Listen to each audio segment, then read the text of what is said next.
Good day to you one and all. It is I, Justin Hawkins, and this is Justin Hawkins Rides Again. Today, it's Comments Day. Comments episode, what number is it? Oh my God, there's a few now. 47. It's the 47th Comments episode. I'll do the theme tune and get stuck in. I will react open-heartedly to a carefully curated selection of your missives as per usual. Justin Hawkins Rides Again.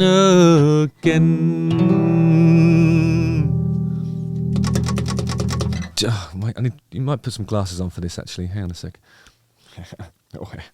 Sean O'Malley asks, Justin, what advice do you have for someone sort of struggling with addiction? All right, that's a... Oh, I don't know. That's a really difficult question. I think I've been sober for 16 and a half years now. And I think what I noticed, because, you don't just get sober overnight. I think for me, there was a few false starts, really. You try a bit of abstinence, it doesn't take for whatever reason. And then the only time it really, really works, and then you finally shake everything off, is when the abstinence and the recovery is the thing that you put first. It becomes your priority because it's survival. At some point you've got to recognise that the stuff that you're doing is going to kill you, and so you have to stop. Usually, unfortunately, there's a really terrible moment that occurs that you may never want to speak to anybody about again. It'll either be something that shows you how ill you are or alienates you from the people you love, or something terrible happens and then you've got to deal with it. So that's what they call the rock bottom, and once you hit that, it's plain sailing, because you never want to go back to that again. Unfortunately, there's no way to come out of an addictive situation that's positive. You know what I mean? Like, it's never like, oh, my life will be really enhanced and I'll be better at fishing and tennis if I stop drinking or whatever. That's never going to be enough of an impetus to stop you. Something terrible is going to have to happen, unfortunately. It's called the rock bottom. Look it up. It's something that occurs to everybody who successfully recovers or endeavours to recover. It's an ongoing process, and when you quit, you're not recovered. You're just in recovery, and it never ends. You've always got to prioritise it. You can introduce other things to your life depending on your state of mind, but it takes years to really start enjoying life again. So my advice is, put it first, and the quicker you can get to that, the happier you'll be more quickly. Sorry, that's a dark and foreboding piece of advice, but that is the way it is. Unfortunately, it's work. You've just got to put it first and sit with it and make sure that it's your priority. Otherwise, you're gonna die. Sorry, that's hard. Spridle says, here's another question for the hell of it. Do you find it difficult to listen to artists who have been so-called cancelled? Are you able to separate art from the artist? Now, this is a super question, because I think one of the long-form podcasts that we've recorded will be addressing this exact question and extrapolating on it in some detail, because I think, I don't know, there's something about cancel culture that can be have a bit of a hair trigger, and people do make mistakes. And you can't deny the fact that some great songs have been written by some terrible people who have sort of terrible proclivities and predispositions and things that you mustn't think of. You mustn't, I don't know. I mean, is it our job to, I don't know. It is difficult. I don't know, sometimes the song makes you shiver, and then you realise that the person writing it makes your skin crawl in a completely different way, and it is hard to separate those things. But cancellation itself is I don't know, there's people who have been cancelled whimsically, and then they hit back because really, you could even argue that some cancellations happen by way of a misunderstanding, really. Fully expect it to happen to me at some point, but them's the breaks, kid. It's been a great run. Cheers, everybody. Spridle with another question. Dear Justin, how do you feel about bands re-recording entire albums and re-releasing them instead of new material? Is it lazy, or is there an art to it? Would you ever re-record your songs?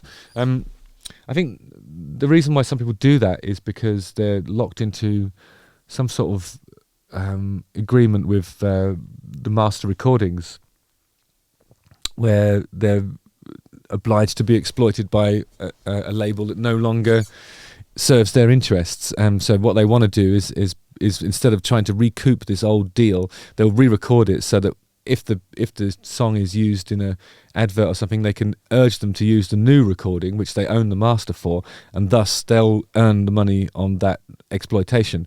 That's to do with synchronization again. I did an episode on synchronization recently, but I think that's one of the things I didn't explain very clearly. Like, say for example, we're signed to Big Music Records. I Believe in a Thing Called Love is the master recording, exploited by Big Music Records. We owe them £1 million. We're never going to make a penny until that's clear. Something like that. But we re-record, if we're allowed to re-record, and after a certain period of time you are allowed to re-record, you create a new master for the song in question, and then you can ask synchronization opportunities to use that version so that you earn on that side of it, and then of course the songwriting money is in addition to that, and usually it's about the same amount. I feel like I might have muddied the waters even further there. Sorry, Spridle, I tried. John states, great video as always, and then goes on to ask, are The Darkness working toward any new music at the moment? Easter is cancelled and Motorheart were fantastic. That's really kind of you, John. Cheers. Yeah, we're making another record, but slowly, because this year is the 20th anniversary of our first record, so there isn't much in the way of a pressing deadline to get the next one out, because we'll do a bit of touring, as we've recently announced, around the world to celebrate 20 years of Permission to Land. So I guess we're aiming for the year after. I don't know. I'm not sure really.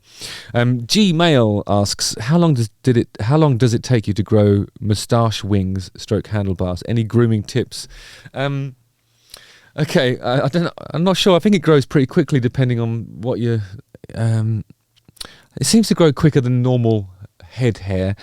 I remember I tried an experiment. Some of you will probably remember this. I shaved off my moustache and then just didn't like my top lips. I tried to grow it back as quickly as possible. I think it was back within a couple of weeks or something like that. But for it to get long enough for that stuff, you want to give it a month probably. And when you do, it's important to use the right wax. Some of those waxes are really heavy and they sort of smell like petroleum or something. But the one I choose is a Hungarian Bartwisch, which I used to think meant beard sperm in German, but it doesn't mean that. That was just me making some shit up. But yeah, Hungarian. That's the Hungarian is the swoop like that. It's really lovely. Thanks for your comment and question. Subvet84 says, how are the chart rankings determined? Is it sales, plays, critics' opinion? I've never really thought about it until now. I don't think critics' opinion is anything to do with charts. That's more about things like awards. There's usually a committee of people that will decide what stuff is up for the various categories in the many award ceremonies around the world that are music-based. And sometimes actually, in the case of like... for example, the Ivan Novellos have a PRS-sponsored category called the most played or most exploited work or something like that. So that is like the thing that's been on the radio the most will win that prize. But when it comes to actual chart rankings, I think it's to do with sales. That's why everyone does like a pre-sale or pre-release sale, and that counts towards your first week chart position. And it's about streams. And I think that's probably about it, actually. They have various different equations that they apply to those things to make it fair, and it's always changing. So it's worth actually looking that up, I think, at some point, which is probably what I should have done before trying to answer that question. But anyway, thanks for it, Subvet84. ScorpZGCA says, if rock guitarists don't use sheet music, how do you create new music? I think a lot of rock guitarists do, and a lot of rock guitarists don't, but I don't think I've ever seen somebody create a riff and then transcribe it onto sheet music. Maybe in tablature, perhaps. But it's just not the nature of the beast. I think to create music is all about the sound of it, really, and how it makes you feel. It's not much to do with the written notation of a thing, and in fact it even plays into things like timbre and like the amps and guitars that you use. And that's really what it's all about. And don't forget, it's all in the fingers as well. So even if you write something down, the next person who plays it, it's not going to sound anything like the way you intended. And I have some personal experience of that. Anyway, thanks a lot for all your comments. Keep them coming, guys, and I'll always reply in the most honest way I possibly can. Justin Hawkins rides again. Don't forget to like, subscribe, hit the bell for notifications, and watch one of these 2 videos. And I'll see you guys on the ice. Nice one.